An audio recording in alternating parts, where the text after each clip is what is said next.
तरह से हो गए। अब मुझे अफसोस से कहना पड़ता है कि लोगों को आपके डीसी और पुलिस के अफसर उनको अपना जिनने उनको मतदान दिया है उसके खिलाफ दूसरों की तरफ उनको कर रहे हैं। मैंने ये 84 में देखा है, खुद देखा है, जब हमारे लोगों को खरीदा गया 14 को और एक नई सरकार बनाई गई, मगर वो 2 साल ही चली और गिर गई। आज फिर वही हो रहा है।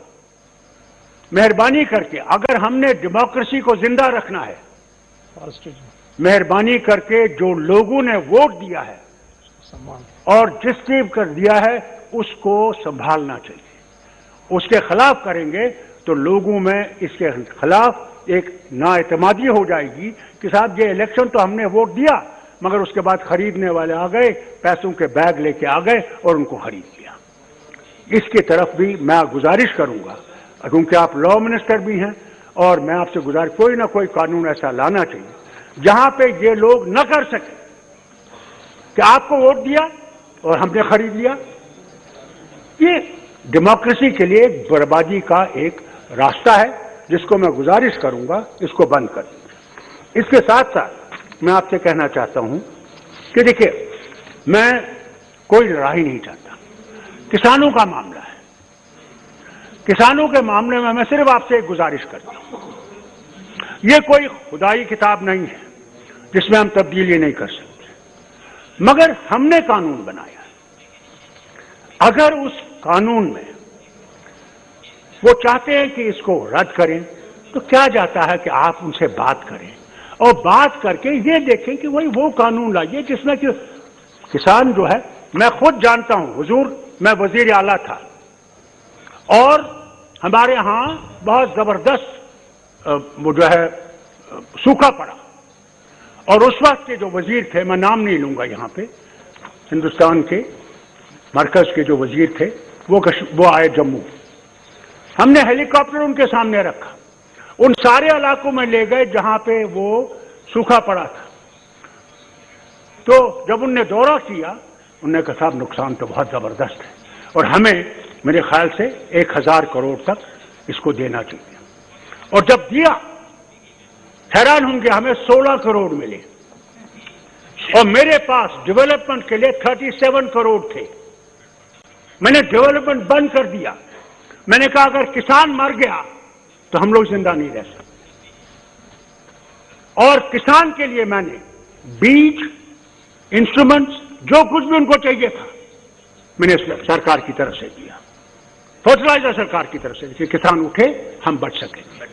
आज आपसे भी हाथ जोड़ के ये बात करता हूं कि let us not stand on prestige, let not stand on prestige, this is our nation, we belong to this nation, and if we belong to this nation, let us respect everybody in this nation. मुझे बहुत बुरा लगता है जब मैं देखता हूं हम लोग उंगलियां उठाते हैं जवाहरलाल पे, सरदार पटेल पे, बाकी लीडरों पे, इंदिरा गांधी पे, राजीव गांधी पे, तो मुझे अफसोस होता है कि कल आप ताकत में नहीं होंगे, क्या फिर हम इन्हीं वजीर आजम के खिलाफ बात करेंगे? It is not what Indian परंपरा इज। जो गया उसकी इज्जत की, वो तो अब उधर पहुंच गया है, वहां जवाब देना है, हम सब ने देना है, आपने भी और मैंने भी। तो इसलिए जो हमने किया है, मैं हाथ जोड़ के आपसे भी कहता हूं, जो पार्लियामेंट्री मिनिस्टर हैं, कि मेहरबानी करके ये परंपरा मत छोड़िए। जो गया है, नहीं तो हम उंगलियां उठाते हैं और उंगलियां उठा के बात करते हैं। It is not parliamentary. इसलिए उनकी इज्जत करिए, गौरव करिए जो उन्होंने किया। मैं जानता हूं, वो मैंने खुद, आप में से कई होंगे जिनने सरदार पटेल को कभी देखा ही नहीं है, गांधी को नहीं देखा होगा। मैंने सरदार पटेल को भी देखा है अपने बाप के साथ और गांधी जी को भी देखा। गांधी जी कश्मीर आए तो मेरी मां के साथ और मेरी बहन, उनकी तस्वीर है, एक तरफ मेरी मां है और एक तरफ मेरी बहन है। मैंने इंदिरा गांधी के दिन भी देखा है, अपना डिसमिसल भी देखा है, बाप को जेल भी देखा है 20 साल, मगर मेरे बाप ने कभी जवाहरलाल के खिलाफ बात नहीं की। और जब जवाहरलाल से मिलने गए 20 साल जेल के बाद, तो उनकी आंखों में आंसू थे, रोक नहीं सके।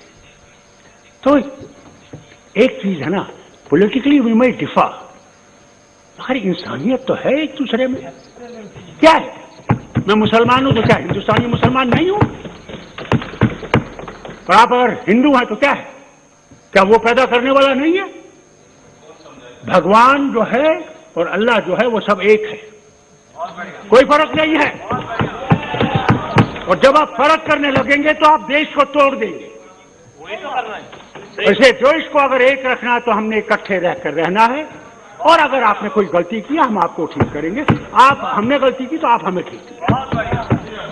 यही तरीका है अगर हमने हिंदुस्तान को बनाना है। अगर नहीं बनाना है और तोड़ देना है तो जो मर्जी है वो करिए। इसलिए किसानों से बात करिए, हाथ जोड़ के कहता हूं, किसानों से बात करके कोई हल निकालिए। ये ठीक नहीं है, 90 साल हो गए, आज सारी दुनिया में हमारा वाहवाकार कर रहे हैं, कहां हमारी डेमोक्रेसी थी, और आज सारे बोल रहे हैं क्या हो रहा है। और वहां पे कील लगा रखे, हमारे मेंबर्स गए थे, जा नहीं सके। क्या जाता अगर हम जाते उनसे बात करते, भाई लोगों हम बात करेंगे आपके बारे में, आपकी जो मुसीबतें हैं हम उनको देखेंगे और कोशिश करेंगे कि आपका हल निकालने का। हम यहां हल निकालने के लिए बैठे हैं, हम यहां आपके लिए मुश्किलें खड़े करने के लिए नहीं बैठे हैं। Take us as opposition, but opposition for guiding you. Tomorrow we may be on that side and you will be on this side, who knows. At that time, we will respect you more than you have respected us. We never considered you as enemies. You are part of us. As a doctor, I tell you, when a patient comes and takes a drop of blood, क्या उसको बोतल के पूछता है, इस खून की बोतल से ये मुसलमान का खून है, ये ब्राह्मण का है, ये उस दलित का है? वो तो ये कहता है मुझे एक और बोतल लगाओ मैं ठीक हो जाऊंगा। अरे भगवान ने हम सबको एक जैसा बनाया है, फर्क है, ठीक है। आप मंदिर जाते हैं, मैं मस्जिद जाता हूं, वो गुरुद्वारा जाते हैं, वो चर्च जाता है। इसलिए किसानों से बात करें। और एक और बात, आखिरी बात, जो आपने 5 अगस्त को किया 90 में, आपने ऐसे कर दिया। हमसे बात करते पहले पूछे कि भाई क्या ठीक होगा, नहीं पूछा, खुद ही कर। चलो हमारा पार्टी का 70 साल का एक है कि हमने 370 खत्म करना है और 35 से खत्म करना है, हमने देश को एक करना है। हम कब देश में नहीं थे? आपने कभी देश के बारे में कहीं बात नहीं की। मैं वो हूं जिसने यूनाइटेड नेशन में हिंदुस्तान के बारे में बात की, जिसने जनीवा में जाके इस झंडे को गाड़ा रखा। इसकी बात आप करते हैं। मैं ऑस्ट्रिया गया, ह्यूमन राइट्स कमीशन में गया, मैं नाम नहीं लूंगा उनका। जब मैं वहां से बाहर निकला बोल के, तो हिंदुस्तान के बहुत बड़े थे, वो मुझे कहने, डॉक्टर साहब आप ये क्यों कहते हैं, आप क्यों नहीं हिंदुस्तान के ऊपर कीचड़ उठाते हैं? मैंने कहा ये अमेरिका जो इतना कालों के खिलाफ कर रहा है, क्या उन्होंने कोई बात की उनके बारे में? या जो जुल्म दूसरे कर रहे हैं दूसरों पे, वो बात कर रहे हैं? तो क्या मैं अपने देश को यहां पे काला दिखाऊं? ये देश हमारा है, मगर आपने हमारी भी इज्जत रखनी है, आपने हमको ये पहचानना है।